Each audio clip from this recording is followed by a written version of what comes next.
లో నుండి యెహోషువ గ్రంథం 5వ అధ్యాయం.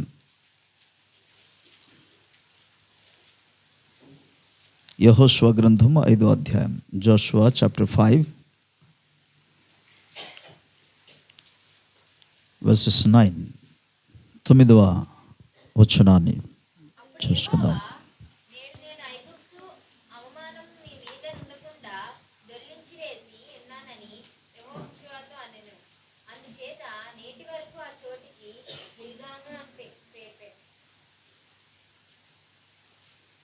బైబిల్ తీసారా అందరు? కమాన్, అందరూ ఒకసారి చదవండి.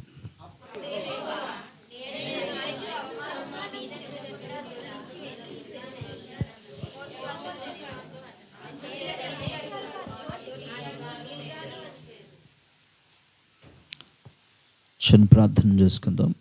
ప్రేమ నమ్మదగిన మా తండ్రి, నీ పరిశుద్ధమైన ఘనమైన గొప్ప నామానికి మేము కృతజ్ఞతాస్తుతులు స్తోత్రాలు చెల్లిస్తున్నాం ప్రభువా. అల్పుడను నీ పాదధులని తండ్రి, నీ దాసుడను ప్రభువా. నీ హస్తపు నీడలో మీరు దాచినైనా నీ యందు మీరు మరుగుపరిచి మీ దాసుని నోటాన్ని వాక్కుంచినైనా మీరు మాట్లాడమని ప్రార్థిస్తున్నాం. వినగల చెవులు, గ్రహించగలిగిన హృదయాలు మందరికీ మీరు అనుగ్రహించండి. నీ ఆత్మ సహాయమును కోరి నీ కృప మీద ఆధారపడి యేసయ్య నామములో ప్రార్థిస్తున్నాము తండ్రి. ఆమెన్. Praise the lord. హల్లెలూయా.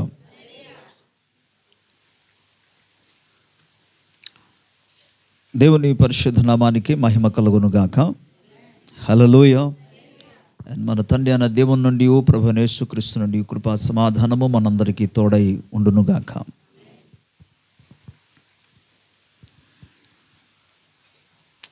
ఈరోజు కొరకు ఏర్పాటు చేయబడిన దేవుని యొక్క వాక్యంలో యెహోషువ గ్రంథము 5వ అధ్యాయము 9వ వచనం. అప్పుడు యెహోవా, నేడు నేను నీ ఐగుప్తు అవమానము మీ మీద నుండకుండా దొర్లింపవేసి ఉన్నానని యెహోషువతో అనెను. అందుచేత నేటి వరకు ఆ చోటికి గిల్గాలు అను పేరు. Praise the lord. అందరూ చెప్పండి, గిల్గాలు. గిల్గాలు అనే పదానికే దొర్లించుట అని అర్థం. ఇశ్రాయేలు ప్రజల జీవితంలో జరిగిన ప్రతి ఒక్క సంఘటన నేటి దినాల్లో ఉన్న క్రైస్తవ సమాజానికి, సంఘానికి, దేవుని బిడ్డలకు ఒక పాఠమై ఉన్నది. అందులో నుండి వారి జీవితంలో జరిగిన సంఘటనల నుండి నేటి క్రైస్తవుడు నేర్చుకోవాల్సిన అనేకమైన విషయాలు ఉన్నాయి. దేవుడు వారి ద్వారా నేటి దినాల్లో ఉన్న ప్రజలకు కూడా ఆయన సందేశాన్ని ఇస్తూ వస్తున్నాడు. ప్రభుకు స్తోత్రం చెప్దాం. హల్లెలూయా. ఒక్కసారి ఇజ్రాయేలు ప్రజల జీవితాన్ని మనం జ్ఞాపకం చేసుకుంటే సుమారుగా 430 సంవత్సరాలు వారు ఐగుప్తు దేశంలో బానిసలుగా ఉన్నారు. 430 సంవత్సరాలుగా బానిసత్వ జీవితంలో ఎవరైనా ఒక వ్యక్తి బానిసత్వంలో ఉన్నప్పుడు వారికి గౌరవంగా ఉంటుందా, అవమానంగా ఉంటుందా? అవమానం, బాధ. కానీ ఈ 400 సంవత్సరాలుగా బానిసత్వం నుండి విడిపించడానికి దేవుడు ఒక ఉన్నతమైన ప్రణాళిక ఏర్పాటు చేశాడు. ఆయన ఉద్దేశంలో, ఆయన ప్రణాళికలో ఎవరైతే వాడబడతారో వారు ధన్యులు. వారి మధ్య నుండి మనకు పరిశుద్ధ గ్రంథం తెలియజేస్తుంది. మనగా మోషే అనే ఒక వ్యక్తిని దేవుడు తన ప్రజలను విడిపించుటలో, తన ప్రణాళికను, తన యొక్క సంకల్పాన్ని, తన యొక్క వాగ్దానమును నెరవేర్చుటలో ఒక పాత్రగా, సాధనంగా దేవుడు వాడుకున్నాడు. హల్లెలూయా. ఏదో చేసేస్తున్నాము అని కాకుండా, దేవుని బిడ్డలారా, దేవుని యొక్క సంకల్పములో, దేవుని యొక్క వాగ్దానములను, దేవుని యొక్క వాక్యమును, దేవుని యొక్క ప్రణాళికను నెరవేర్చేవారుగా, దేవుని చేత నెరవేర్చబడినట్లుగా ఒక పాత్రగా వాడబడాలి. అట్టివారు ధన్యులు. ప్రభుకు స్తోత్రం. సరే, మొత్తానికి 430 సంవత్సరాలుగా బానిసత్వంలో వారి జీవితంలో కృంగిన పరిస్థితి,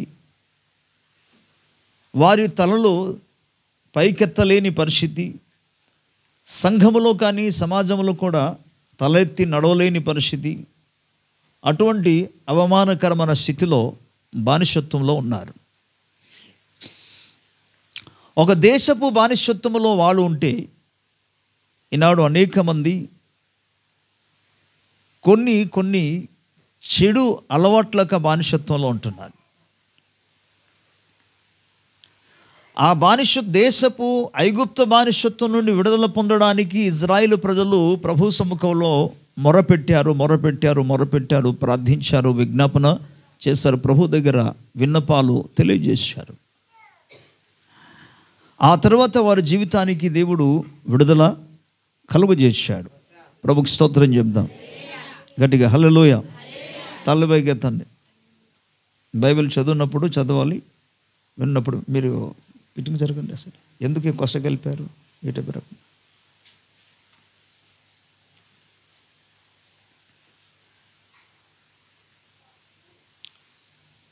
ఒకరైనా ఒకరు కూర్చుంటే కనబడకుండా అవుతుంది, పర్లేదు. ఓకే, స్తోత్రం. ఇక నుండి కొద్దిగా ఎత్తుగా ఉన్న వాళ్ళు వెనక్కి కూర్చోండి. ఎత్తుగా ఉన్న వాళ్ళు వెనక్కి కూర్చి, చిన్నోళ్ళు కొద్దిగా ముందుకు ఉండాలి. ఓకే, తద్వారా అందరూ కనబడడానికి అవకాశం పడుతుంది. ఓకే, ప్రభుకి స్తోత్రం చెప్తాం. హల్లెలూయా. సో దేవుడు వారి యొక్క అవమానము నుండి విడుదల చేయడానికి తను చేసిన ప్రయాసను మనం గమనించినప్పుడు, దేవుని ప్రజలారా, భౌతికమైన బానిసత్వము నుండి ఒక దేశంలో వారు బానిసలుగా ఉన్నారు, ఒక దేశంలో వారు వెట్టి చాకిరి పనులు చేస్తున్నారు. అందులో నుండి దేవుడు వారికి విడుదల చేయడానికి మార్గాన్ని సిద్ధపరిచాడు.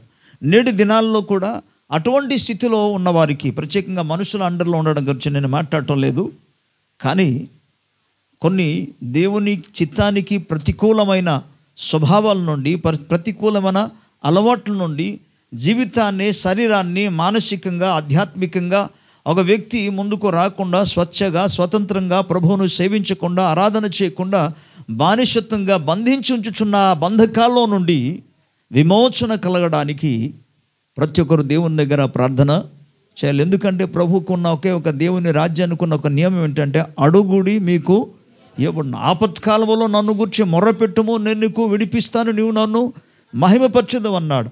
ఓకే, దేవుని సముఖంలో ప్రార్థించినప్పుడు మాత్రమే దేవుడు కార్యం ఇది దేవుని రాజ్య నియమాలు. ప్రార్థించకుండా దేవుడు ఏమి చేయడు అసలు. ఓకే, ప్రభుకి స్తోత్రం చెప్దాం. హల్లెలూయా. సో దైవ వాక్య ఆధార ప్రకారముగా వారికి కలిగి ఉన్న ఒక పరిస్థితిని బట్టి ఒక వ్యక్తి ఒకవేళ చెడు వ్యసనంలో ఉన్నారనుకోండి, ఆ వ్యసనంలో ఉండటం మూలంగా వారికి అవమానము కలుగుతుందా, గౌరవం కలుగుతుందా? అవమానం కలుగుతుంది.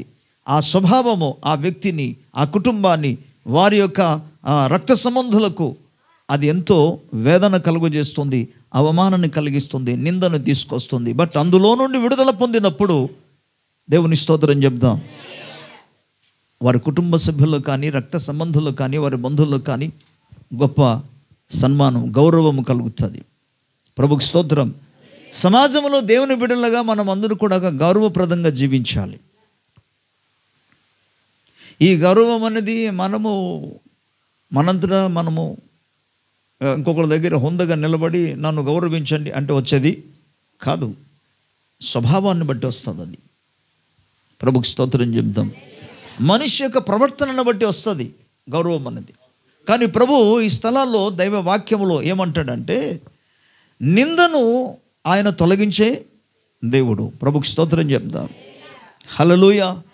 నీ మీదనున్న నిందను, నీ కుటుంబం మీదనున్న నిందను ఆయన తొలగించే దేవుడు. ప్రభుకి స్తోత్రం చెప్దాం.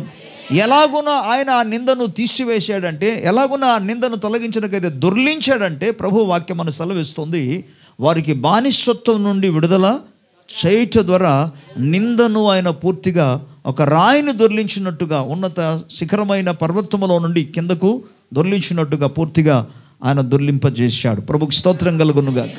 హల్లెలూయా.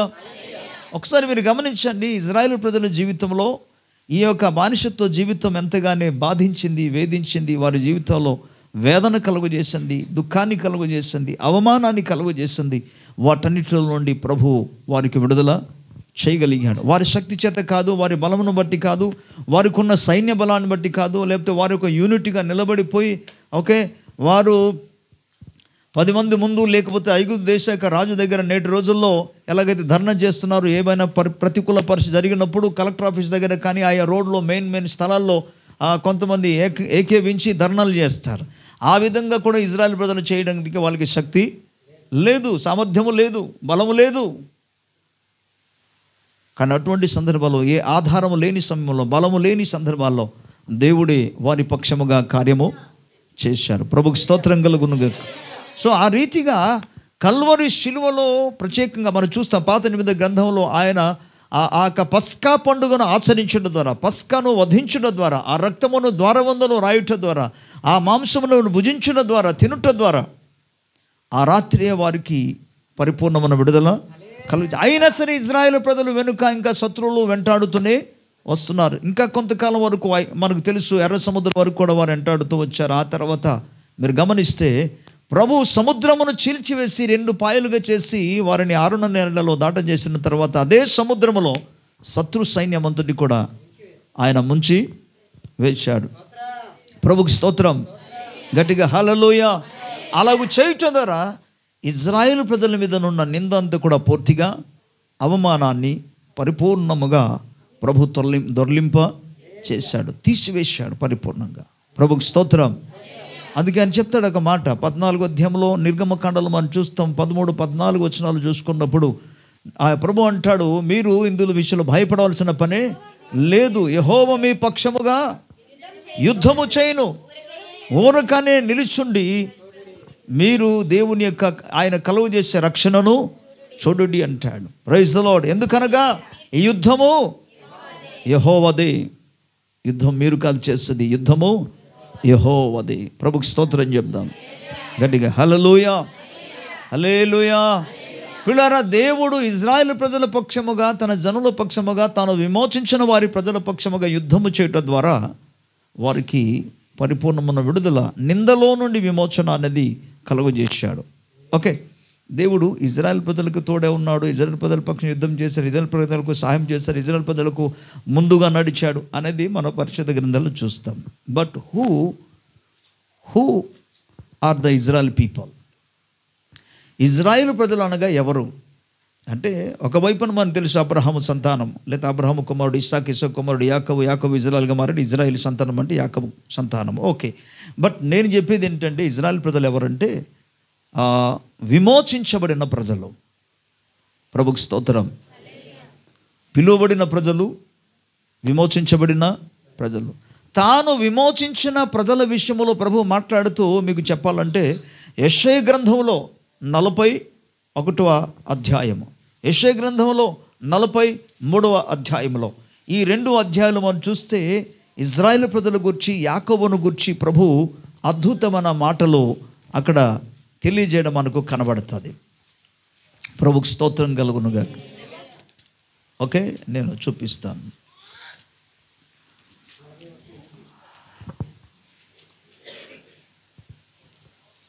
ఓకే, 43వ అధ్యాయంలో అంటాడు, అయితే యాకోబు నిన్ను సృజించిన వాడును యెహోవా, ఇశ్రాయేలు నేను నిర్మించిన వాడు ఇలాగూ సెలవిచ్చుచున్నాడు, నేను నిన్ను.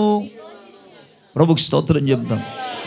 ఎందుకు ఇజ్రాయేల్ ప్రజల పక్షముగా అంతగా ప్రభు అద్భుతమైన కార్యం చేసి వారికి తోడుగా ఉండి వారి పక్షముగా యుద్ధముగా చేశాడంటే, ప్రభు వాక్యం మనకేం చెప్తుందంటే, ఇజ్రాయేలు నేను నిన్ను విమోచించి ఉన్నాను కనుక భయపడకము, పేరు పెట్టి నిన్ను పిలిచి ఉన్నాను, నీవు నా సొత్తువు. ప్రభుకు స్తోత్రం చెప్దాం. హల్లెలూయా, హల్లెలూయా. దేవుడు ఇజ్రాయేల్ ప్రజలను విమోచించున్నాడు కనుక వారి పక్షముగా ఆయన కార్యము చేశాడు. ఇప్పుడు మన దగ్గరికి వస్తే, నీ దగ్గరికి వస్తే, నీవు కూడా విమోచించబడిన వాడవు, విమోచించబడిన దానవు, విమోచించబడిన వ్యక్తివి. స్తోత్రం. మనం విమోచించబడినది వెండి బంగారముల చేత కాదు, మనం విమోచించబడినది గొర్రెల రక్తము చేత కాదు, పశువుల రక్తము చేత కాదు, ఎడ్ల రక్తము చేత కాదు. మనము విమోచించబడినది దేవుని గొర్రెపిల్ల రక్తము ద్వారా. ప్రభుకి స్తోత్రం. మనం విమోచించబడి ఉన్నాము యేసుక్రీస్తు ప్రభువారి యొక్క దేవుని కుమారుడైన క్రీస్తు యేసు రక్తము ద్వారా. హల్లెలూయా. పశువు రక్తము చేత విమోచించబడిన పక్షముగా వారి పక్షంగా దేవుడు కార్యం చేస్తే, తన కుమారుని రక్తం ద్వారా విమోచించబడిన మన పట్ల, పశువు రక్తం ద్వారా విమోచించబడిన వారినే ప్రభు ఏమంటే, నేను నిన్ను పిలుచుకున్నాను, నేను విమోచించుకున్నాను, నీవు నా సొత్తు అంటే, మరి తన కుమారుని రక్తము ద్వారా విమోచించబడిన మన పట్ల ఇంకా ఏమంటాడు మీరు ఊహించుకోండి. ప్రభుకి స్తోత్రం కలుగునుగాక. హల్లెలూయా. అందుకే అసలు పశువు రక్తము ద్వారా విమోచించబడిన వారు చెప్తున్న మాట ఏంటంటే, మేము మీ ప్రజలం, నీవు మేపు గొర్రెలం అని వాళ్ళంటే, దేవుని గొర్రెపిల్ల రక్తము ద్వారా, దేవుని కుమారుని రక్తము ద్వారా, యేసు క్రీస్తు ప్రభు వారి నీతి కలిగిన యవనస్తుడైన యేసు రక్తము ద్వారా విమోచించబడిన మనం ఎంతగా ప్రభువుకు మనము ఎంత అధికమైన సొత్తు అయి ఉన్నామో, స్వాస్థ్యమై ఉన్నామో, ఆయనకు చెందిన వారమై ఉన్నామో, దాన్ని ఊహించుకుంటే హృదయంలో ఆనందం కలిగిస్తుంది. ప్రభుకి స్తోత్రం. అందుకు తాను విమోచించిన ప్రజల నిమిత్తమై ఆయన పని చేస్తాడు, సహాయము చేస్తాడు. అందువలన ఇజ్రాయేల్ ప్రజలు అనేక పర్యాయాలు దేవునికి వ్యతిరేకముగా వారు తిరుగుబాటు చేసినప్పుడు కూడా వారికి బుద్ధిని చెప్పుతూ, బుద్ధి చెప్పడం అంటే కొన్ని విషయాలలో వారికి ఏమనొచ్చు, దండిస్తూ బుద్ధి చెప్పాడు. బుద్ధి చెప్తూ వారికి తోడుగా ఉండి, ఏది ఏమైనా తన నామ మహిమ కొరకు ఇజ్రాయేల్ మీద ఉన్న, తన ప్రజల మీద ఉన్న నిందను ఆయన దొర్లించాడు. స్తోత్రం. అందుకంటాడు, గిల్గాలు అనే స్థలంలోనికి వారికి తీసుకొచ్చాడు. లేఖన భాగం నుండి మరి కొన్ని విషయాలు మేము ముందు పెట్టడానికి నేను ఆశిస్తున్నాను. ప్రభుకి స్తోత్రం చెప్దాం. హల్లెలూయా. ఈ నిందను దొర్లించుట, ఈ అవమానమును దొర్లించుట అనేది కేవలము ఇజ్రాయేలు ప్రజలకే పరిమితమైనది కాదు, లేకపోతే ఆ దినానికి పరిమితమైనది కాదు. ఇంకో మాట కూడా మీకు చెప్పాలి. అసలు ఇంకా ఏ సందర్భాల్లో దేవుడు ఆ నిందను దొర్లింప చేశాడు లేదా తొలగింప చేశాడంటే, అరణ్యములో ఇశ్రాయేలు ప్రజలు ప్రయాణం చేస్తున్నప్పుడు యెహోషువ కాలము వరకు, యెహోషువ నాయకత్వము వచ్చే వరకు కూడా ఇజ్రాయేల్ ప్రజల్లో ఎవరికి కూడా సున్నతి కార్యక్రమం జరగలే. ఈ 5వ అధ్యాయంలో యెహోషువ యొక్క నాయకత్వ కాలంలో మొదటిసారిగా ఇజ్రాయేల్ ప్రజలందరికీ కూడా సున్నతి చేయబడ్డారు.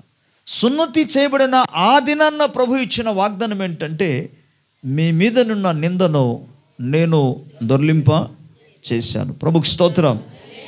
ఆధ్యాత్మికంగా అది కేవలం ఫిజికల్గా, శారీరకంగా ఇజ్రాయేల్ ప్రజలు సున్నతి చేయబడ్డారు. కానీ దేవుని బిడ్డలు నేటి దినాల్లో ఆధ్యాత్మికమైన విషయంలో సున్నతి చేయబడాలి. అంటే హృదయము దేవుని సముఖంలో సున్నతి చేయబడాలి, హృదయము శుద్ధి చేయబడాలి, హృదయము దేవుని కొరకు ప్రతిష్ఠించబడాలి. హృదయములో మరి గమనించండి, దేవునికి అయిష్టమైన ప్రతి క్రియలు, ప్రతి స్వభావాన్ని నువ్వు తీసి పారివేయటం ద్వారా నువ్వు ప్రభు కొరకు సున్నతి చేయబడ్డావని అర్థం తెలియజేస్తుంది. ప్రభుకి స్తోత్రం కలుగునుగా. గట్టిగా హల్లెలూయా, హల్లెలూయా. ఆ విధంగా ఆయన నీ మధ్యలో నుండి నువ్వు ఎప్పుడైతే ప్రభువుకు సున్నతి చేయబడతావో, నీ హృదయము సున్నతి చేయబడుతుందో, నీ మనస్సు సున్నతి చేయబడుతుందో, మీ యొక్క స్వభావము దేవుని సముఖంలో ప్రతిష్ఠింపబడి సున్నతి చేయబడుతుందో, అప్పుడు నీ మధ్య నుండి, నీలో నుండి ఆయన నీ యొక్క నింద, నీ మీదనున్న నిందను ఆయన దొర్లింప చేస్తాడు. నేను మళ్ళీ చెప్తున్నాను, వారు సున్నతి చేయబడిన దినాన్న ప్రభు చెప్పిన మాట, నీవు ప్రభు కొరకు సున్నతి చేయబడినప్పుడు నీ మీదనున్న నిందను ఆయన దొర్లింప చేస్తాడు. స్తోత్రం. హల్లెలూయా, హల్లెలూయా. ఇంకా కొద్ది విషయాలు మీకు చెప్పాలంటే, రోమీలకు రాసిన పత్రికలో, రోమా పత్రిక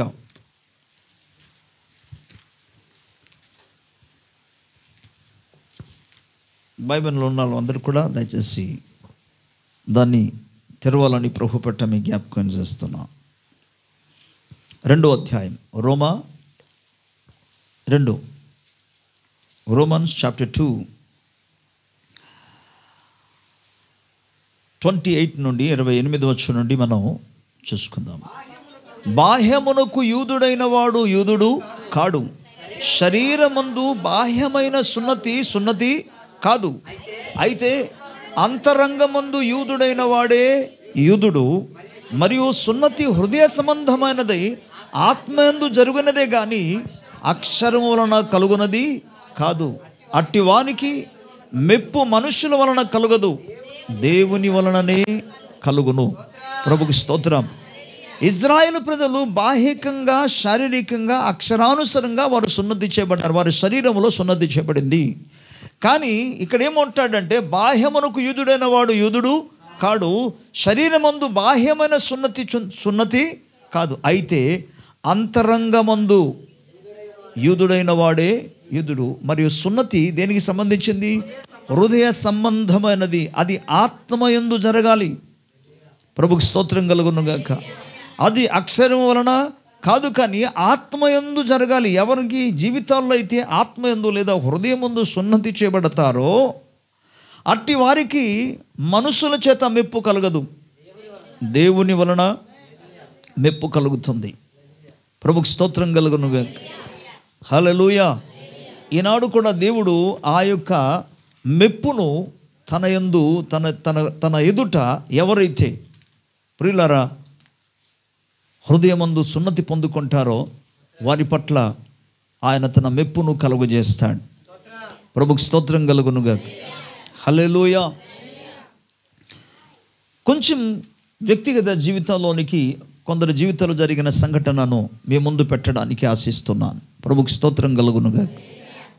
హల్లెలూయా. ఓకే. శారా ఈ లోకరీతిగా తనకు సంతానము లేని కారణాన ఆమె మీద హాగరు అతి భయంకరంగా అవమానపరచడం మనకు కనబడుతుంది. ఒకప్పుడు తన స్థితి, హాగారు పరిస్థితి ఏమో ఒక దాసురాలు, ఐగుప్తు దేశం నుండి వచ్చిన ఒక దాసురాలు ఒక స్థితిలో నుండి తనకు అవకాశం ఇస్తే ఏ స్టేజ్కి వచ్చారంటే యజమానురాల మీదే అపహాస్యము, హేళన చేసే పరిస్థితిలోనికి వచ్చేసింది. తన స్టేజ్ ఏంటి, తన స్థితి ఏంటి, ఒకప్పుడు తను ఏ స్థితిలో ఉండేవారో అన్నీ మర్చిపోయింది ఆవిడ. సరే, తన స్థితి ఏదేమైనా సరే ఒక విషయం వాస్తవం ఏంటంటే, శారాయి ఆమె మూలంగా అవమానం పొందింది. దేవుడు తన మహాకనికరము చేత, ప్రభుకి స్తోత్రం చెప్దాం, ప్రభు 12వ అధ్యాయం నుండి అబ్రహామును పిలిచినది మొదలుకొని వాగ్దానం చేస్తూ వచ్చాడు. ఏమని వాగ్దానం చేశాడు తెలుసా? ఆయన వాగ్దానం చేసేది ఏంటంటే, నిశ్చయముగా నేను ఆశీర్వదించి నీ నామమును గొప్ప నీవు ఆశీర్వాదముగా ఉందువు.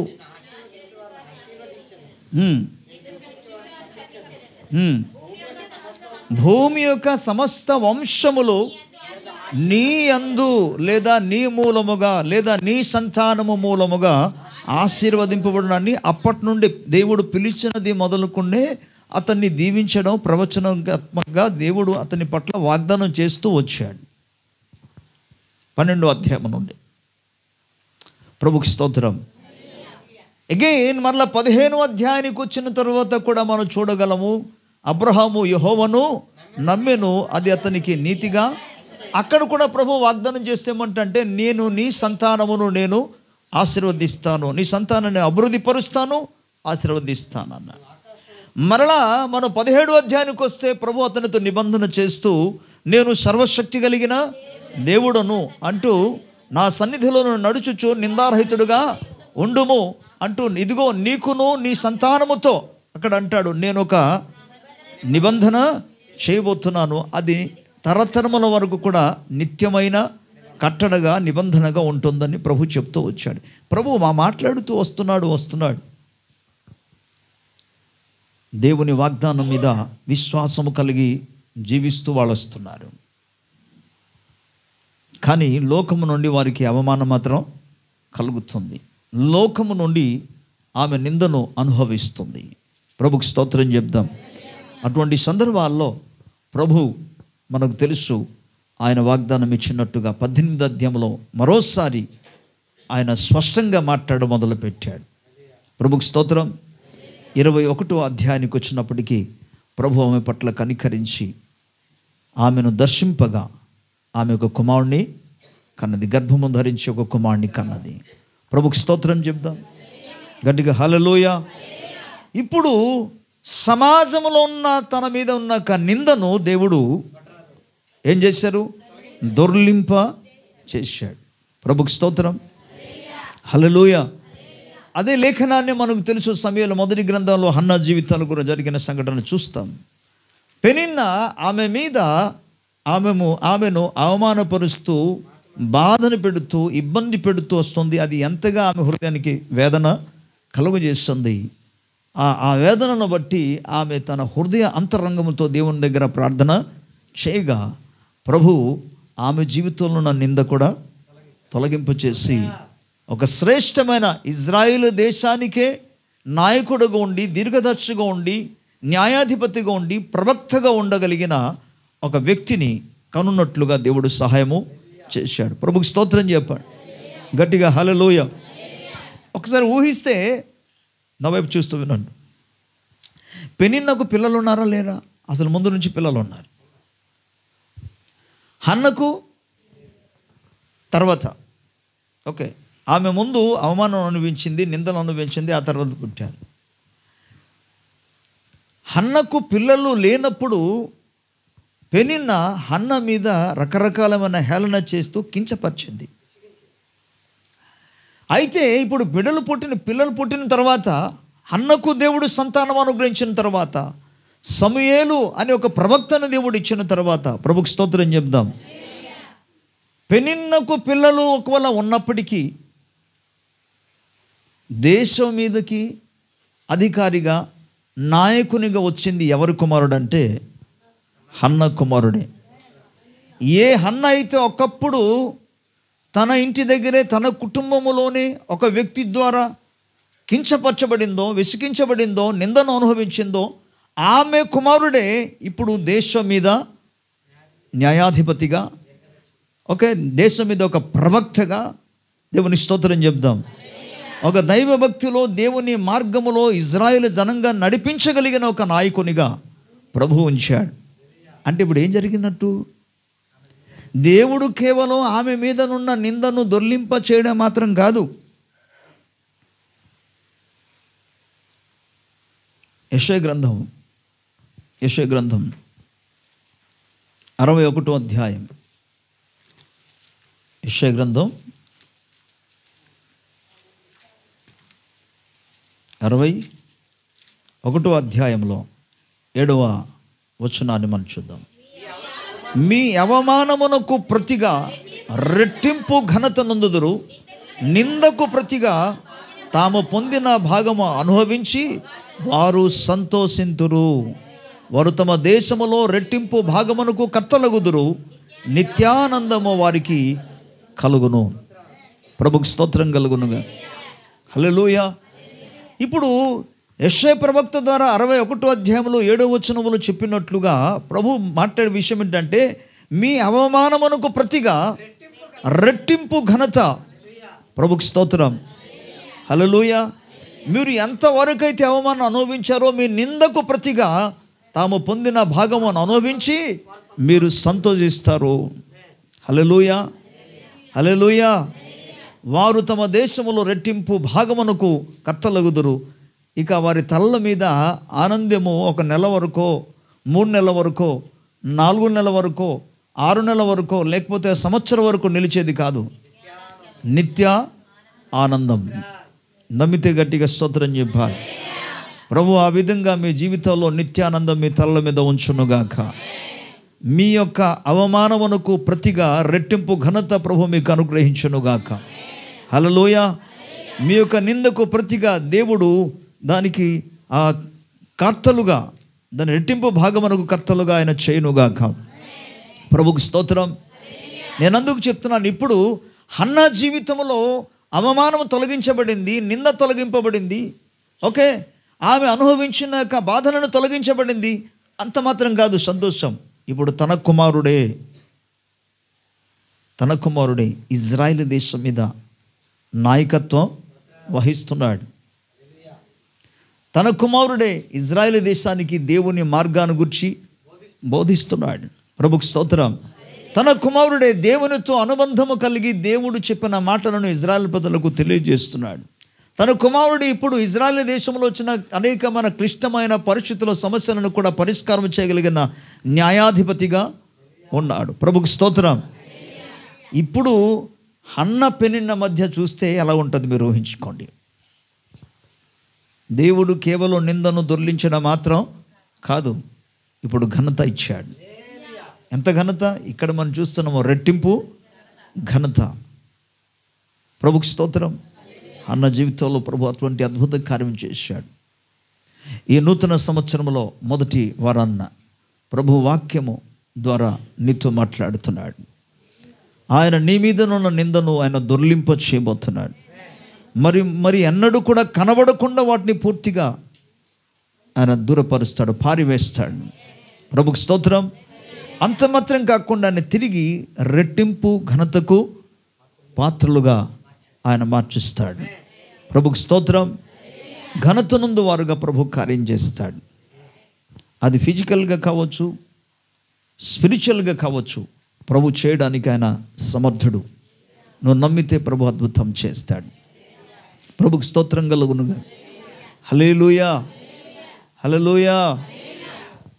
ఎవరికైతే హీనంగా, ఎవరికైతే న్యూన్యంగా, ఓకే, తక్కువ స్థితిలో చూస్తుంటారు, అటువంటి వారిని ఒకవేళ దేవుడు లేపాడు అనుకోండి, ఎలా ఉంటుంది మీరు ఊహించండి. పరిశుద్ధ గ్రంథంలో 113వ కీర్తనలో భక్తుడు మాట్లాడుతూ పరిశుద్ధాత్మ దేవుడు జ్ఞాపకం చేసే విషయం ఏంటంటే, 113వ కీర్తన. ప్రభుకు స్తోత్రం చెప్దాం గట్టిగా. హల్లెలూయా.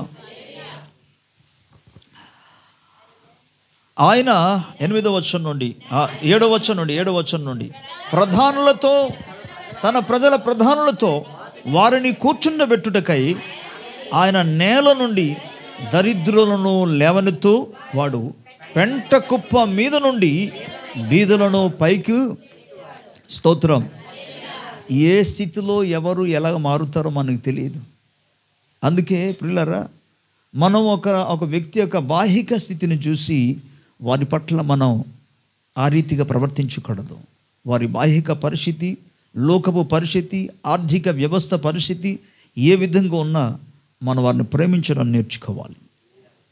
ప్రభుకు స్తోత్రం. అందుకే దేవుడు ఆయన లోకాన్ని ఎంతో ప్రేమించాడు. We have to love also. మనము కూడా ప్రేమించే వారికి ఉండాలి, వారి స్థితిని బట్టి కాదు.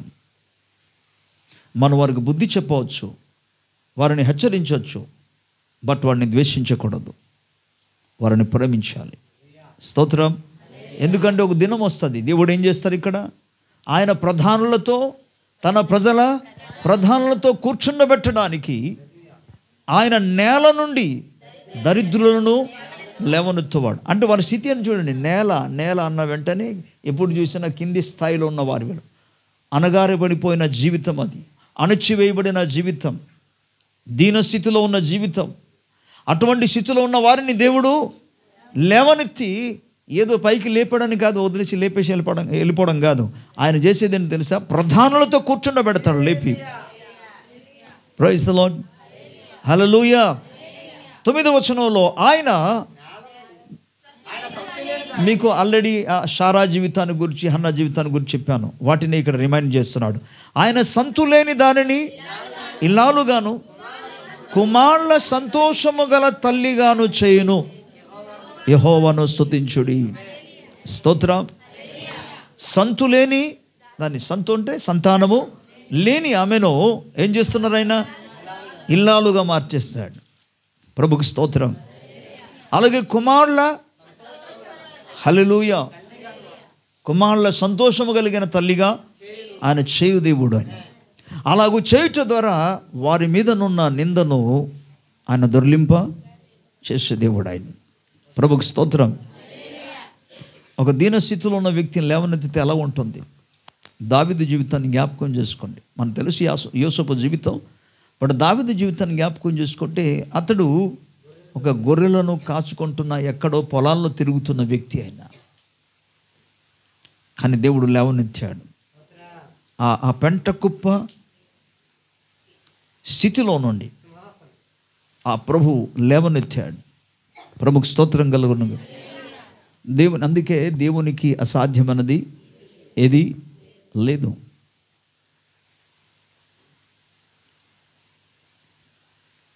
తన కుమారుడు గురించి ఆలోచన చేస్తూ సొంత తండ్రియే చేసిన పని ఏంటంటే, ఈయన దేనికి పనికి రాడు, గొర్రెలు కాయడానికి తప్ప దేనికి పనికి రాడు అనుకున్నాడు ఆయన. అందుకే సమూయేలు ప్రవక్త వచ్చి, మీ ఇంట్లో ఉన్న ఒక వ్యక్తిని, మీ కుమారుల్లో కొన్ని రాజ్యం మీద రాజుగా అభిషేకించమని దేవుడు పంపించారా బాబు, మీ పిల్లలందరినీ పిలవమంటే, నీ కుమారులందరినీ పిలవమంటే అందరినీ పిలిచాడు, కానీ ఈయనకి మాత్రం పిలవలే. వాళ్ళ నాన్నగారే. ఎందుకు తెలుసా? తనకున్న శక్తి సామర్థ్యాన్ని గురించి ఆలోచిస్తూ ఆయన ఉద్యోగానికి దేనికి పనికి రాడు అనుకుంటూ అదోలాగా తన కుమారుని చూశాడు. కానీ ఏ కుమారుని అయితే పనికి రాడనుకున్నాడో అదే కుమారుని దేవుడు లేవనెత్తాడు. ఆ కుమారుని దేవుడు రాజ్యం మీద రాజుగా, దేవుని స్తోత్రం, అతన్ని రాజుగా అభిషేకించి నిలబెట్టాడు ప్రభు. ప్రభుకు స్తోత్రం కలుగును. హల్లెలూయా. బహుశా నేను అనుకుంటాను, సౌలు దావీదును తన కొరకు ఒక అల్లుడుగా చేసుకోవడానికి కొద్ది ఇబ్బంది ఫీల్ అయి ఉంటాడేమో. రాజుగారులు అన్నామంటే ఎవరికైనా అలాగే ఉంటుందిలేండి. ఎందుకు? వారి యొక్క హోదాను చూసుకుంటారు. ఆ హోదాను బట్టి ఏమనుకుంటారంటే, మా స్థాయికి, మా హోదాకు సంబంధించిన వాళ్ళు ఉండాలి అనుకుంటాడు ఎవరైనా సరే. నేటి ప్రపంచం అటువంటిది. ఆ స్టేజ్లో ఉన్న వ్యక్తిని, మామూలుగా గొర్రెలు కాసుకుంటున్న వ్యక్తిని, ఎక్కడో బెత్లెహేములో ఉన్నాడంటే వాళ్ళ నాన్నగారు అని అంటే, ఏం చేస్తున్నానంటే గొర్రెలు కాసుకుంటున్నానంటే ఎలాగ ఉంటుంది పరిస్థితి? ఎవరు ఇష్టపడరు సాధారణంగా. కానీ ప్రభుకు స్తోత్రం, తాను ఎవరి గురించి అయితే నీచంగా తక్కువ స్థాయిలో చూశారో, దీనస్థితిలో చూశారో, ఆ వ్యక్తిని దేవుడు నిలబెట్టాడు, కూర్చుండబెట్టాడు, అధికారిగా ఉంచాడు. ప్రభుకు స్తోత్రం. కనుక ఆయన నిందను దుర్లింప చేసి అవమానమునకు ప్రతిగా ఆయన రెట్టింపు ఘనతను అనుగ్రహించే దేవుడు ఆయన. స్తోత్రం. ఒక మాట చెప్పి నేను ముగిస్తాను, శ్రద్ధగా వినండి. ఇది దావీదు జీవితంలో జరిగిన సంఘటన. ప్రత్యేకంగా సమూయేలు మొదటి గ్రంథంలో మనం చూస్తే, ఇజ్రాయేలు ప్రజలకును ఫిలిష్తీయులకు మధ్య పోరాటం ఎప్పుడు జరుగుతూనే ఉంది. అనేక సందర్భాలలో ఇజ్రాయేలు ప్రజల మీద శత్రువులు దాడి చేసి వారి యొక్క ధాన్యమును, వారి యొక్క యవల పంటను, గోధుమ పంటలన్నీ కూడా వారు దోచుకొని వెళ్ళిపోయేవారు. కేవలం అవి దోచుకొని వెళ్ళడం మాత్రం కాకుండా, పిల్లరా, ఇజ్రాయేల్ ప్రజల్లో అనేక మందిని చెరగొని కూడా పోయేవారు. వారు చెరగొని వెళ్ళిపోయిన ప్రతిసారి కూడా మనకు కనబడుతుంది. సమూయేలు మన మొదటి గ్రంథంలో 3, 4 అధ్యాయములు, 5 అధ్యాయాలు చూస్తే మనకు కనబడుతుంది ఈ సంఘటన. ప్రభుకు స్తోత్రం చెప్దాం. ఆ సంఘటనలో మనం గమనించినప్పుడు, ఫిలిష్తీయులు ఇజ్రాయేల్ దేశం మీద, ఇజ్రాయేల్ మీద దాడి చేసి దేవుని యొక్క ప్రత్యక్షపు గుడారములో ఉన్న యొక్క మందస్సమును, కరుణాపీఠాన్ని, మందస్సాన్ని వారు తీసుకొని వెళ్ళిపోయారు. ఆ తీసుకొని వెళ్ళిపోయినప్పుడు వారికి ఎలా ఉంటుందో తెలుసా? మా దేవుడే గొప్పవాడు, మీ దేవుడు మా ఎదుట ఏమాత్రం కూడా పనికిరాడు అన్నట్టుగా అక్కడ వాళ్ళు ఎంతగానో ఇజ్రాయెల్ ప్రజలకి అవమానపరిచే స్థితిలో ఉంది. అది ఇజ్రాయెల్ ప్రజలకు ఒక విధంగా చెప్పాలంటే అవమానమే, నిందే. కానీ మనకు తెలుసు, యెహోవా జీవము కలిగిన దేవుడు ఆయన. స్తోత్రం. ఆయన బల శౌర్యము కలిగిన యెహోవా, యుద్ధశూరుడైన యెహోవా, సైన్యములకు అధిపత్యగు యెహోవా. Praise the lord. ఆయన మహిమ కలిగిన రాజు అని లేఖనం సెలవిస్తుంది. ప్రభు నామానికి స్తోత్రం కలుగునుగాక. పిల్లరా, ఇజ్రాయెల్ ప్రజలు తప్పు చేశారని చెప్పి దేవుడు మౌనంగా ఉన్నాడు అంతే. అలాగని చెప్పి ఆయన బలహీనుడు కాడు. అందుకే మీకు తెలుసా, ఈ ఇజ్రాయెల్ ప్రజలు యుద్ధం, ఇప్పుడు ఆ మందస్సము ఫిలిష్తీయుల చేతికి వెళ్ళిపోయింది. ఫిలిష్తీయులు తీసుకెళ్ళి ఆ మందస్సం ఎక్కడ పెట్టారు? దాగోను గుడిలో పెట్టారు. అది దేవుడు కాబట్టి ఇది కూడా వారి దేవుడిని కూడా ఈ గుడిలోనే పెడదామని తీసుకొచ్చి పెట్టారు. కానీ అక్కడ జరిగిన సంఘటన మనకు తెలుసు. దాగోను దేవత యొక్క ఆ తల, అలాగే చేతులు, కాళ్ళు, ఓకే, మొండెము, ఇవన్నీ కూడా జస్ట్ తెగ నరకబడి ఫస్ట్ డే దేవుని మందస్సు మీద సాగిలపడి నమస్కారం చేస్తోంది. ప్రభుకి స్తోత్రం, హల్లెలూయా. అసలు వాడికి జీవం లేదు, ఎలాగ నమస్కారం చేస్తుంది? అసలు లేవడానికి అవకాశమే లేదు కదా, ప్రాణమే లేదు కదా. విగ్రహానికి ప్రాణం ఉండదు, అది ఎలాగ సాగిలపడుతుంది? దేవునికి అసాధ్యమైనది ఆయన శక్తి ఎదుట ఏదైనా వంగవలసిందే. ఆయన ఎదుట ఎవరైనా సరే వంగవలసినదే. స్తోత్రం. ఆయన ఎదుట జీవము ఉన్నవారు వంగాలి, ఆయన ఎదుట జీవము లేనివారు కూడా వంగవలసిందే. అంత సర్వశక్తి కలిగిన ప్రభువు ఆయన, దేవుడు ఆయన. ప్రభుకి స్తోత్రం. సెకండ్ వాళ్ళు చూస్తున్నప్పటికీ ఆ యొక్క ప్రతిమ యొక్క ముక్కలు ముక్కలుగా చేయబడి దాని యొక్క తల, దాని యొక్క చేతులు ఏమో ద్వారబంధం దగ్గర ఉండి దాని మొండేమో మధ్యలో పడి ఉందట.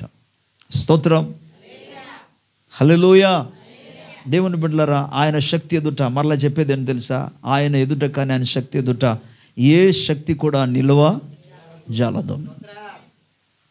అలాగ జరుగుట ద్వారా ఇజ్రాయేలు ప్రజల మీద ఉన్న అవమానాన్ని దేవుడు దొర్లింప, ఒరే మనం ఏదో అనుకున్నాము, మేము సేవిస్తున్న దేవుడే, దాగోను దేవతలే, అసోరు దేవతలే గొప్పది అనుకున్నాము. ఇజ్రాయేల్ ప్రజలు ఓడిపోయారు కదా, మా దేవుడు గొప్పడు అనుకున్నాం. కానీ తీరా మాకు అర్థమైంది ఏంటంటే యెహోవా దేవుడే గొప్పవాడు. ప్రభుకి స్తోత్రం, హల్లెలూయా. ఆయన ఎదుట ఏ రాజ్యము కానీ, ఏ సైన్యము కానీ, ఏ శక్తి కానీ నిలువ జాలదు. హల్లెలూయా. అందుకే మనకు తెలుసు, సరే ఇక్కడ ఎందుకు లేని చెప్పేసి సుమారు 5 పట్టణాలు ఉన్నదట. 5 పట్టణానికి 5 సర్దార్లు ఉన్నారు. ఏ పట్టణానికి పంపించినా, ఈ మందస్సం ఎక్కడికి పంపించినా ఆ పట్టణం మీదికి, ఆ జనుల మీదికి భయంకరమైన వ్యాధి కలగడం మూలముగా, గడ్డల వ్యాధి రావటం మూలంగా వారు దాని మూలంగా చాలా బాధను అనుభవించారు. శకునము చూసి తెలుసుకున్నారట, ఇది ఎవరి మూలంగా, ఎందుకు ఇలా జరుగుతుంది, మా పట్టణానికి ఎందుకు ఈ నాశనం కలుగుతుంది, ఎందుకు ఈ తెగులు వస్తుంది? శకునములో వారికి తెలిసింది ఏమని? ఇంకేం కాదు, మీరు యెహోవా దేవుని మందస్సం తీసుకొచ్చి పెట్టారు, అందుకే మీకు ఆ దేవుడు మిమ్మల్ని మొత్తుచున్నాడు. ఇజ్రాయేలులో దేవుడు మిమ్మల్ని మొత్తుచున్నారు కాబట్టి మీరు ఒక పని చేయాలి అని పూజారులే సలహా ఇచ్చారు. ఏమని? నమస్కారం చేసి పూజ చేసి ఒక కొత్త బండి తయారు చేసుకొని, ఎడ్ల బండి తయారు చేసుకొని, ఆ బండి మీద మీరు ఆ మందస్సాన్ని తిరిగి పంపించండి బాబు అన్నారు. అప్పుడు మీ పట్టణం మీద కానీ, మీ దేశం మీద కానీ తెగులు రాకుండా మీరు క్షేమంగా ఉంటారంటే వాళ్ళు అలా కాదు, ఆయన కావచ్చు, ఇంకా ఎవరైనా కావచ్చు, ఏదైనా కావచ్చు, అలా కాదండి, మనం ఇప్పుడే పంపమని చెప్పేసి ఒక పట్టణం నుండి చెక్ చేద్దామని చెప్పేసి ఇంకొక పట్టణానికి పంపించారు. టెస్ట్కి పంపిస్తే ఆ పట్టణం కూడా సేమ్ అదే తెగుళ్ళు రావడం, వారికి అనేక మంది బాధను అనుభవించారు, చనిపోవడం జరిగింది. ఆ పట్టణంలో ఉన్న వాళ్ళు ఏం చేశారు తెలుసా? మరో పట్టణానికి పంపించారు, ఎక్రోను అని పట్టణానికి, గాతు అనే పట్టణానికి. సుమారు 5 పట్టణాలు మనకు కనబడుతుంది అక్కడ. ప్రభుకి స్తోత్రం చెప్దాం. గాజా, వీటన్నిటి ఈ ప్రాంతం అంటూ కూడా పంపిస్తుండగా మన 5 పట్టణాల్లో భయంకరమైన నష్టం కలిగింది. చివరికి వారు ఆ యెహోవా దేవుని యొక్క మందసములో ఉన్న శక్తి ఎదుట నిలువ జాలక వారు ఒక కొత్తగా తయారు చేయబడిన ఎడ్ల బండిని తయారు చేసి దాన్ని ఎడ్ల బండి చేత ఇజ్రాయెల్ దేశానికి తిరిగి పంపించేశారు. స్తోత్రం. ఏమనుకున్నాడు ఫిలిష్తీయులు? మా శక్తి కంటే మించిన శక్తి, మా శక్తి ఎదుట ఇజ్రాయెల్ ప్రజలు ఓడిపోయారు, వారి దేవుడు కూడా ఓడిపోయాడు అని అనుకున్నారు. ఆ నిందను దేవుడు తన శక్తిని కనుపరచడం ద్వారా తన బలాన్ని కనపరచడం ద్వారా, తన ప్రభావమును కనపరచడం ద్వారా ఆ నిందను పూర్తిగా దొర్లింపజేశాడు ఆయన. ప్రభుకి స్తోత్రం. ఓకే, 17వ అధ్యాయానికి వచ్చేటప్పటికి మనకు తెలుసు, ఫిలిష్తీయులు ఇజ్రాయెల్ దేశం మీద దాడి చేయడానికి కోసం యుద్ధం జరుగుతుందని. సుమారు 40 days 40 రోజుల వరకు అక్కడ యుద్ధము జరిగిందని రాబడింది. అవతల నుండి యుద్ధం నుండి ఇజ్రాయెల్ ప్రజలు సైన్యముగా వెళ్ళడం, అవతల నుండి ఫిలిష్తీయుల యొక్క సైన్యము రావడం. కానీ ఫిలిష్తీయులలో ఒక్కడు కూడా ముందుకు రాకుండా కేవలం ఒకే వ్యక్తిని పంపిస్తున్నాడు. ఆ వ్యక్తి పేరే గొలియాతు. తలపైకి ఎత్తండి. స్తోత్రం. హల్లెలూయా. గొలియాతు ముందుకు వస్తున్నాడు. ఒక మాట అంటున్నాడు ఆయన, మీరు ఇజ్రాయేలులు కారా, నేను ఫిలిష్తీయుడను కానా? ఎందుకయ్యా అనవసరంగా మీ సైన్యం మా సైన్యం యుద్ధం చేయడం, వాళ్ళు అనేక మంది చనిపోవడం ఎందుకు? అలా కాదు, అంతవరకు కాకుండా మనం ఒక ఛాలెంజ్ పెట్టుకుందాం. ఏంటంటే, మీ తరఫున ఒకడు రండి, మా తరఫున నేను ఒకడు వస్తా. నన్ను మీరు చంపేస్తే చాలు, నన్ను ఓడిస్తే చాలు, మేము దాసులు అయిపోతాం అంతే. ఎందుకు అందరూ చనిపోవడం యుద్ధం చేసి? ఆలోచన చూస్తే బాగానే ఉంది, కానీ ఇజ్రాయెల్ పక్షంగా నిలబడి యుద్ధం చేయగలిగిన వాడు ఒకడు కూడా లేడు. ఎందుకంటే అతడు 6 మూరల జానడు ఎత్తు కలిగిన వ్యక్తి, సుమారుగా 9 అడుగుల జానడు కలిగిన ఎత్తు కలిగిన వ్యక్తి. అయిన అతని ఎదుట ఇజ్రాయేల్ దేశంలో ఉన్న సైనికులు నిలబడడానికి కూడా అవకాశం లేని పరిస్థితి. అందుకే కదా సౌలు వెళ్ళి ఇంట్లో దాక్కున్నాడు. ఇంట్లో దాక్కొని ఇప్పుడు మనకు పండగ టైంలో ఆఫర్ ఇస్తారు చూసారా? ఆఫర్ ఒకటి కొంటే రీజనట్టుగా 50% ఫ్రీ ఆఫర్ ఇస్తున్నారు, 60%, 70% కొన్ని వాటిలో ఇస్తున్నారు అన్న వెంటనే జనాలు వెళ్ళి పడతారు అక్కడ. అటువంటి ఆఫర్ ఇచ్చాడు ఆయన. గొలియాతును ఎవరన్నా చంపితే ఆయన ఇచ్చిన వాగ్దానం, తన కుమార్తెనిచ్చి పెళ్ళి చేస్తానన్నాడు. ఈ ఆఫర్కి ఎంతమంది ప్రయత్నం చేశారు మరి తెలీదు, కానీ ఎవరు కూడా ముందుకు మాత్రం రాలేదు. ఎందుకు వచ్చింది? తన కూతుర్ని పెళ్లి చేసుకొని పక్కన పెట్టండి, కానీ ఇక మన ప్రాణం అక్కడ పోతుందని చెప్పి ఎవడు రాలే. కానీ దావీదు ఒక్కడు మాత్రం వచ్చాడు. ప్రభుకి స్తోత్రం. మనకు 17వ అధ్యాయంలో 26వ వచనాన్ని, సమూయేలు మొదటి గ్రంథం 17వ అధ్యాయము 26వ వచనం.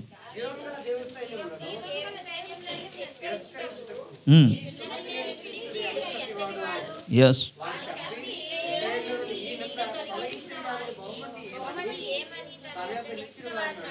Praise the lord.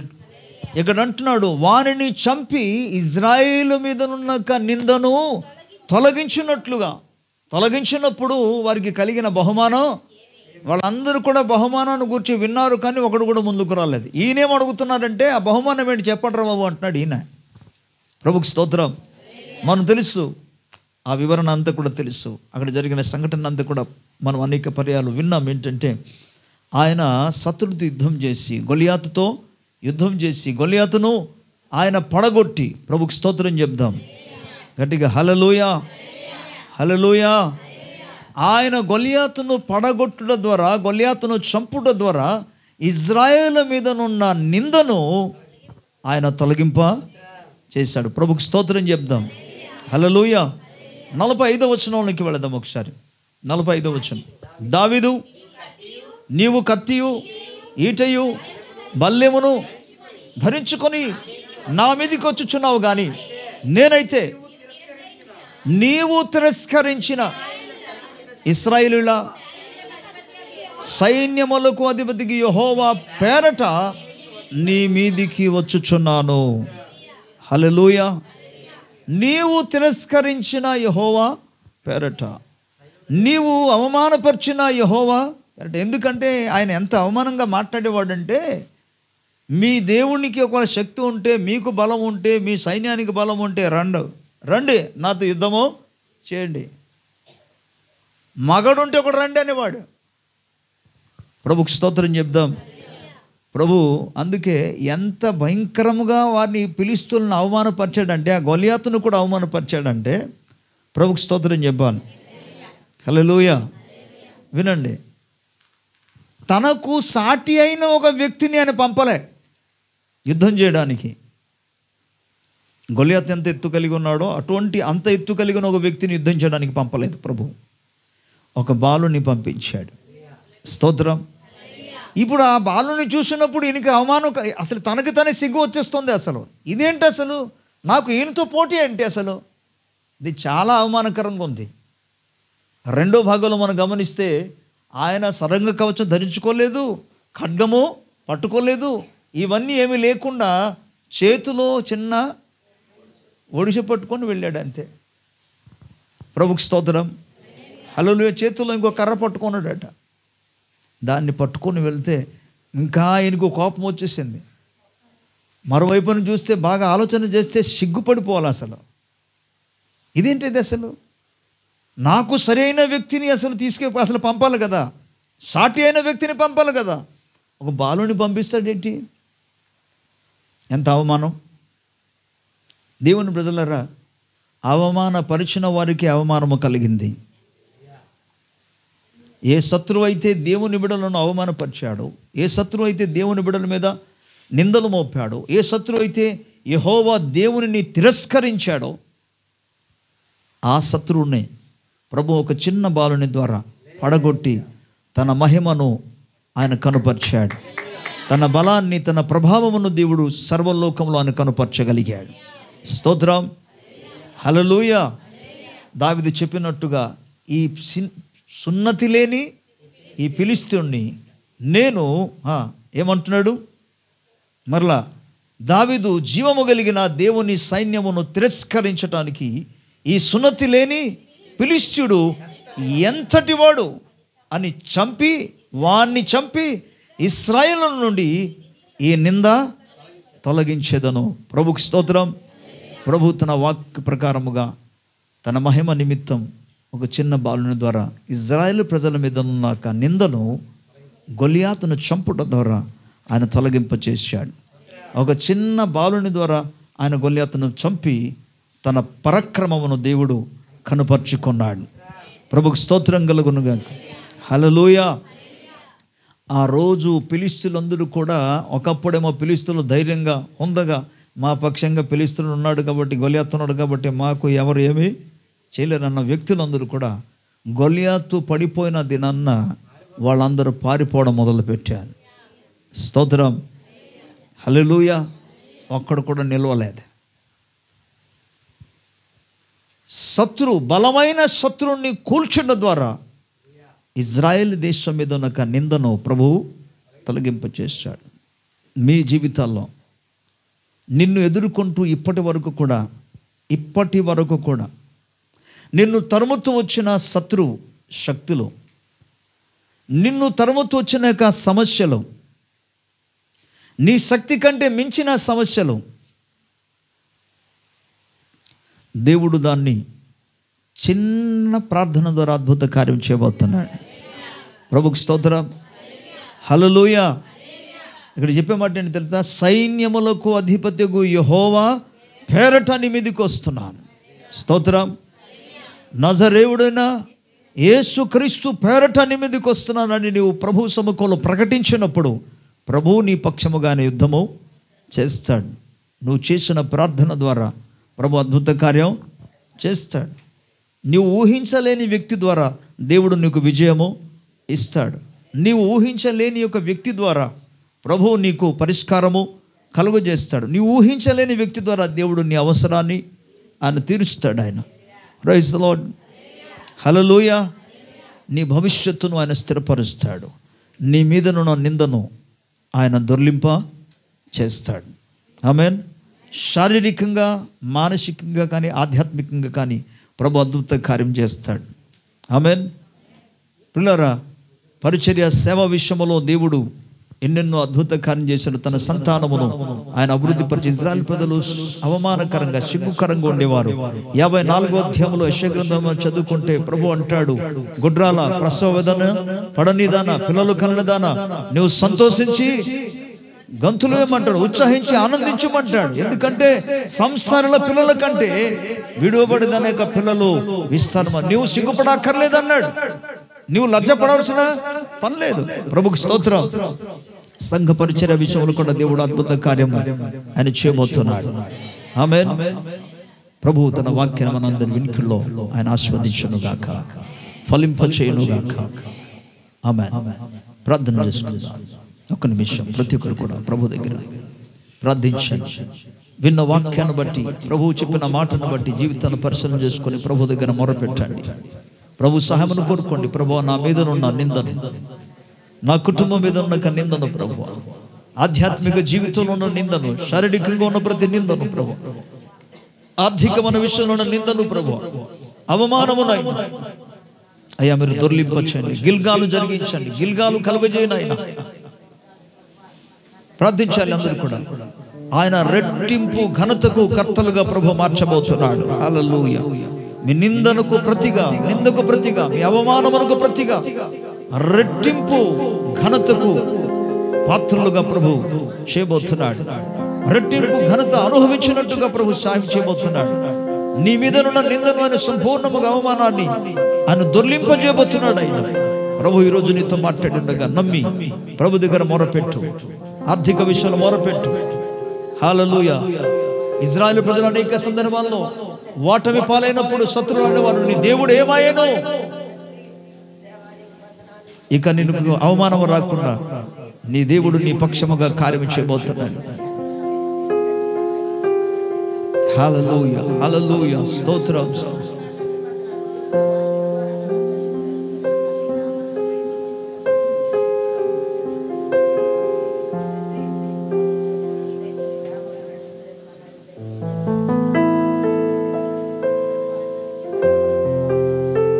ప్రార్థించు, ప్రార్థించు, ప్రార్థించు. లార్డ్, నిందను దొర్లించు ప్రభువా, అవమానమును దొర్లించు ప్రభువా, ఏదో ఒక అద్భుత కార్యం జరిగించండి.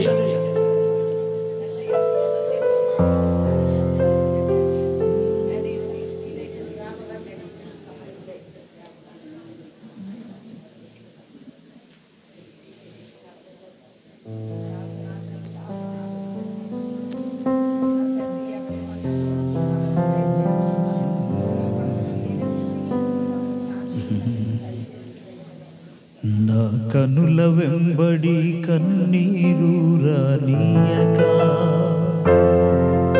నా ముఖములో దుఃఖమే నీయక, చిరునవ్వుతో నింపిన యేసయ్యా, చిరునవ్వుతో నింపిన యేసయ్యా, ఆరాధన ఆరాధన ఆరాధన నీకే, ఆరాధన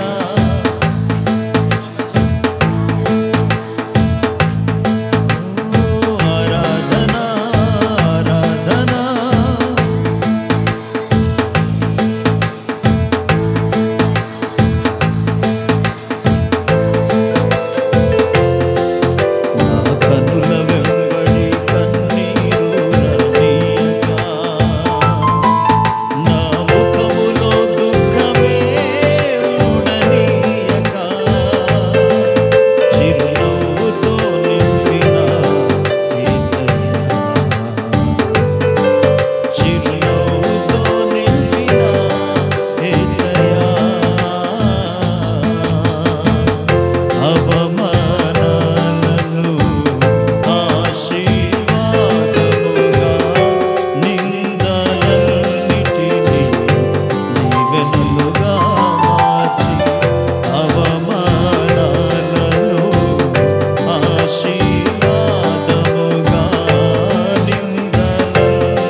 తృప్తి లేని నా జీవితములో సమృద్ధినిచ్చి ఘనపరచినావే.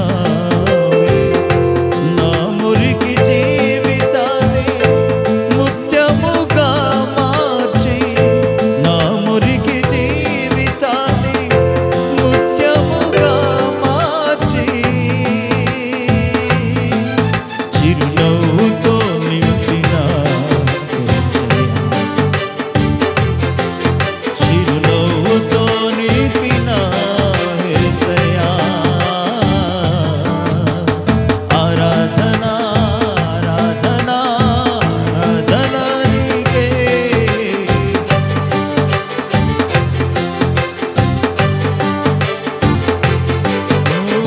ఆరాధన ఆరాధన ఆరాధన నీకే. ఆరాధన నా కన్నుల వెంబడి కన్నీరు రానీయగా, నా ముఖములో దుఃఖమే ఊడనీయగా, చిరునవ్వుతో నింపిన యేసయ్యా, చిరునవ్వుతో నింపిన యేసయ్యా.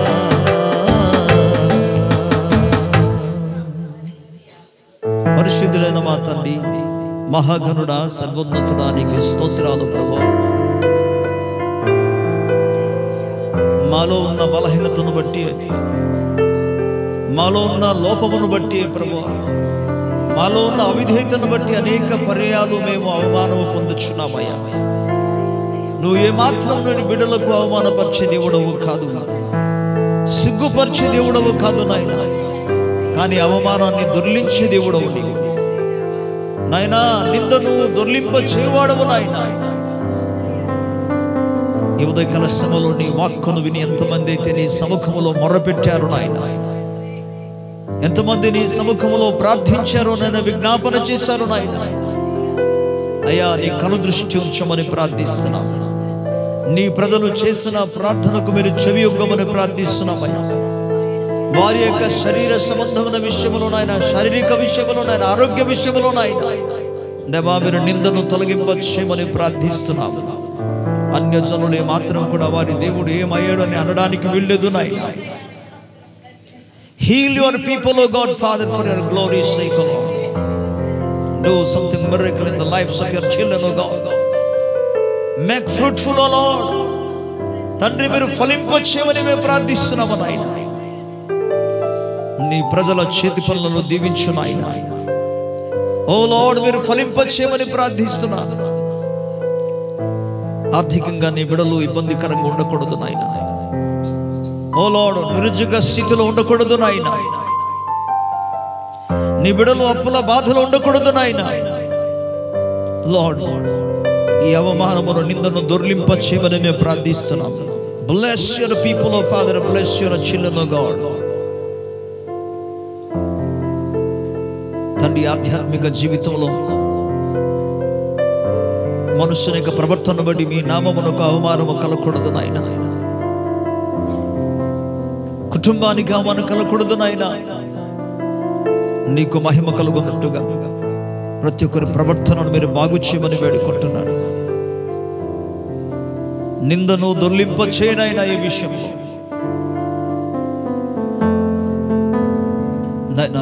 పరిచర్యలో కూడా మేము నిందను అనుభవించకూడదు, పరిచర్యలో అవమానం పొందకూడదు నాయన. అయ్యా, సిగ్గుపరచి నీకు నీ అందు నమ్మిక ఉంచున్నాము నాయన. మీరు పరిచర్యను దీవించండి. నీ మహిమ కొరకు పరిచర్యను ప్రభువా, సంఘాన్ని నాయన మీరు అభివృద్ధి పరచమని ప్రార్థిస్తున్నాను. సంఘ అవసరాలను తీర్చండి. కుటుంబాల్లో సమాధానము దయచేయండి ఆయన. ఆ సమాధానము గలిబిలి నాయన, తగాదాలు ఉండడం ద్వారా మీకు అవమానమే నాయన. ప్రభు, మీరు సమాధానపరిచి మహిమ పొందమని వేడుకుంటున్నాను. దొర్లించండి నాయన. అండ్ లార్డ్, రెట్టింపు ఘనతకు కర్తలుగా మీరు మార్చమని ప్రార్థిస్తున్నాను. మహిమ నీకే, ఘనత ప్రభావం మీకే. యేసయ్య నామములో వేడుకొనుచున్నాము తండ్రి. ఆమేన్. Praise the lord. దేవుని స్తోత్రం.